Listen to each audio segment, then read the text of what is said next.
I want to read you something. Oh, God. This is the batting averages, OBP, slug, all of it for the bottom of the Cub lineup. Chris Morel, 195 with a 304 on-base percentage. That's awful. 370 slug. That's awful. And he leads your team in home runs. Embarrassing. Dansby Swanson, 289. 289 on-base percentage, a 359 slug, and a robust 214 batting average. Pete Crow Armstrong, 188, 238, 271. Tomas Nido, 202, 238, 323. We brought in that vaunted hitter off the bench, Mastroboni, 146, 226, 167 slug, and Amaya, 189, 253, 260. Do you know how bad you have to be to have that as the bottom 4 or 5 guys in your lineup? That is White Sox, A's, Rockies, Marlins bad. And that's why the Chicago Cubs wake up this morning in dead last and the third worst team in the National League. Well, the scouting report, or what we talked about before the game, was no Schwarber, no Harper. Doesn't mean necessarily going to win the ball game. That's not a guarantee. But the two of their big boppers are out. And then, of course, you have a youngster in Mercado on the mound. Did the Cubs look at the scouting report? Did they look at the tape on Mercado? Because they only scratched 2 hits and 2 walks and 4 strikeouts. I mean, Michael Mercado, good old number 63.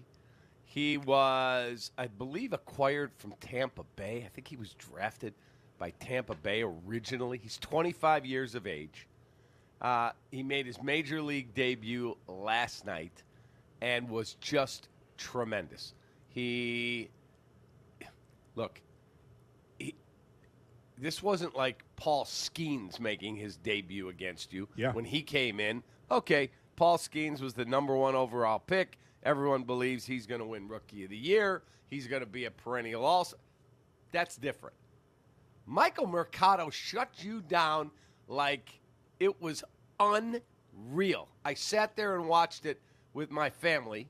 We watched the Sox, and then we watched the Cubs game, and it's amazing to watch how inept this team is offensively. I've never seen anything like it, yet they run the same guys out there day after day.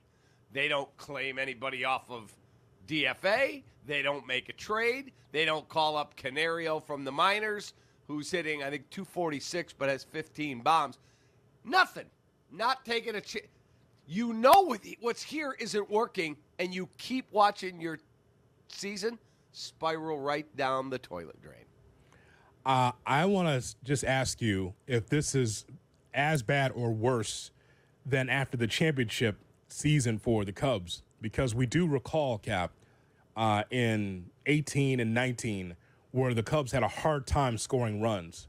And we were asking at the time, how come, Jed or Theo, how come they don't change things up where you still stuck with the core, but that core stopped hitting? It's just that the well was dry offensively.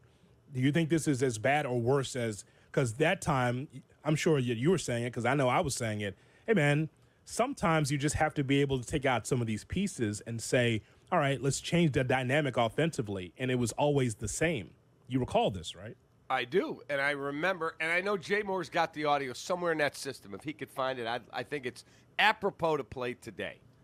It was Theo Epstein saying at the end of the 2018 season, our offense is broken. You remember this? I do. Broken.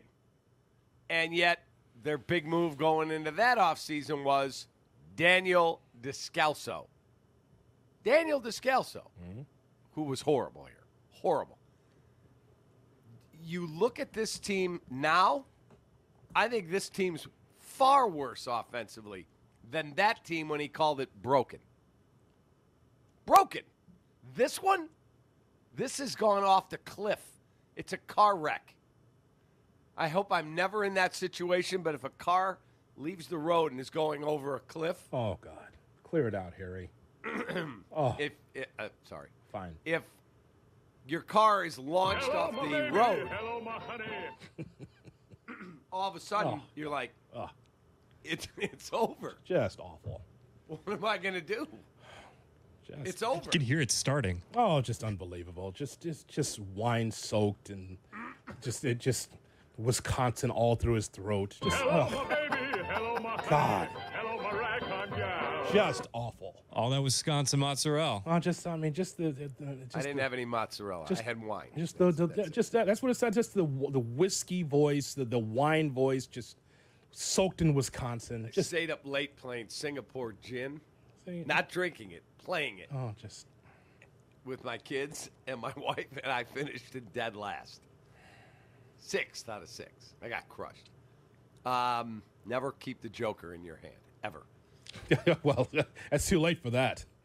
Correct. Been married for a long time. But if a car goes off the cliff, I would imagine you're thinking in midair, well, this isn't good. This is it. It's over.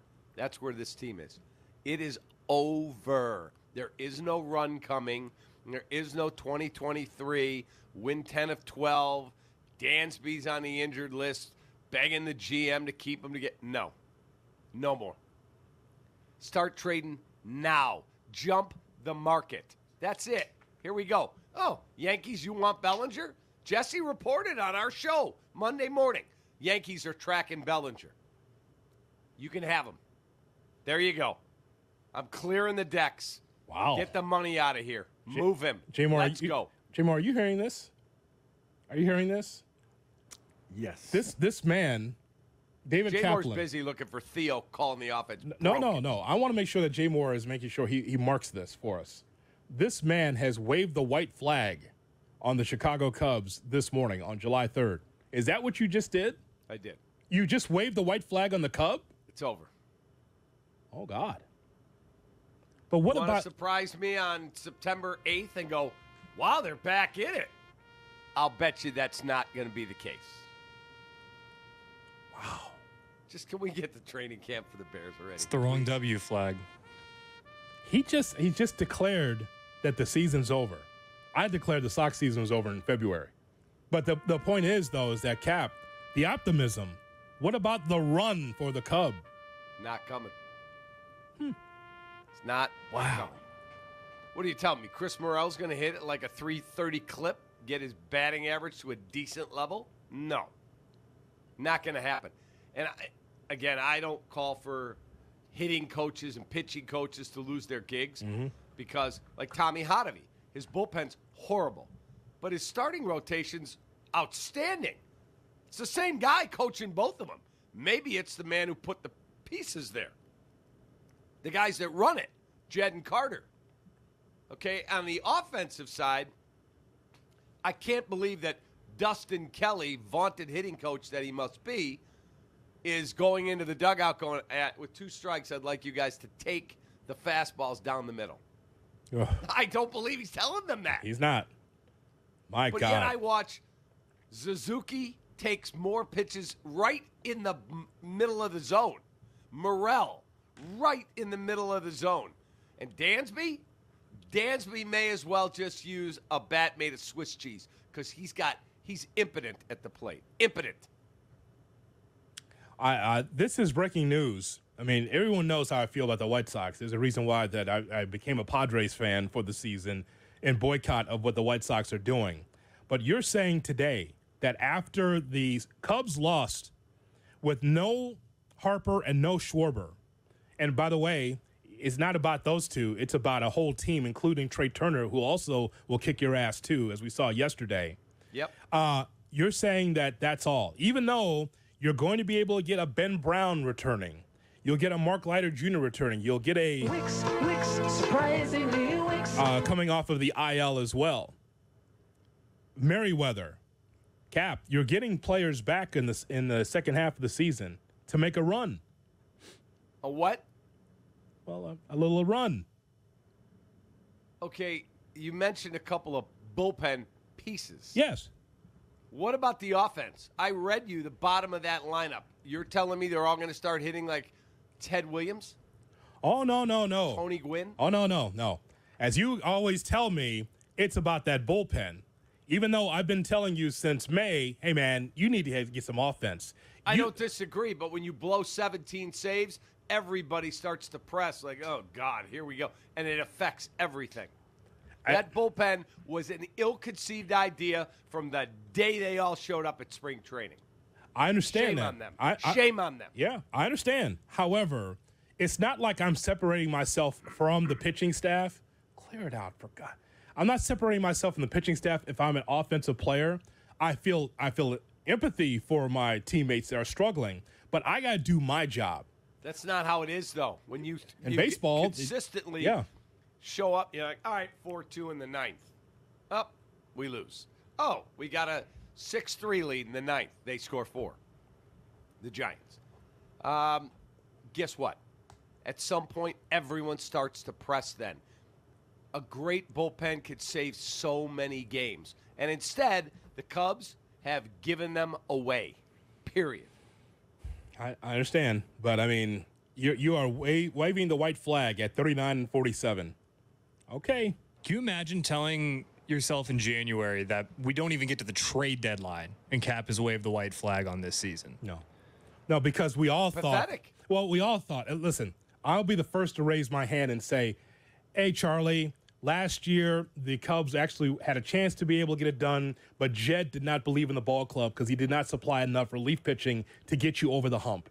This year, I thought, okay, Jed learned from his mistakes last year and not believing in the ball club, and so now this is going to get better. It's more than just a player or two that you need now. First of all, the players you have in place are not hitting the baseball. That's one thing. So even your key guys that you rely on offensively, not hitting the baseball. And then on top of that, after the starter leaves, there's always a worry from the Cub fans saying, oh, my God. So whatever lead we have, it's never safe because the bullpen is filled with holes, including the closer. So that's tough. That's a tough way to go. Yeah, it's pathetic is what it really is. Pathetic. Like, how you going to fix your catching? You going to go out and find a catcher? Amaya looks limp offensively. Super. Just great. Really fired up. Tomas Nido? Oh, stop. There's a reason the Mets DFA'd him. We just changed the deck chairs on the Titanic. That's all we did. Okay, Gomes, get out. We'll bring in Nido. Yeah. Yeah. Nido is just a little bit shorter letters for the guy have to stitch on the back of the jersey. That's unbelievable. That's it. Same guy. So Cap has waved the white flag on the Cubs. What does that mean for Jed Hoyer and the rest of the Cubs management?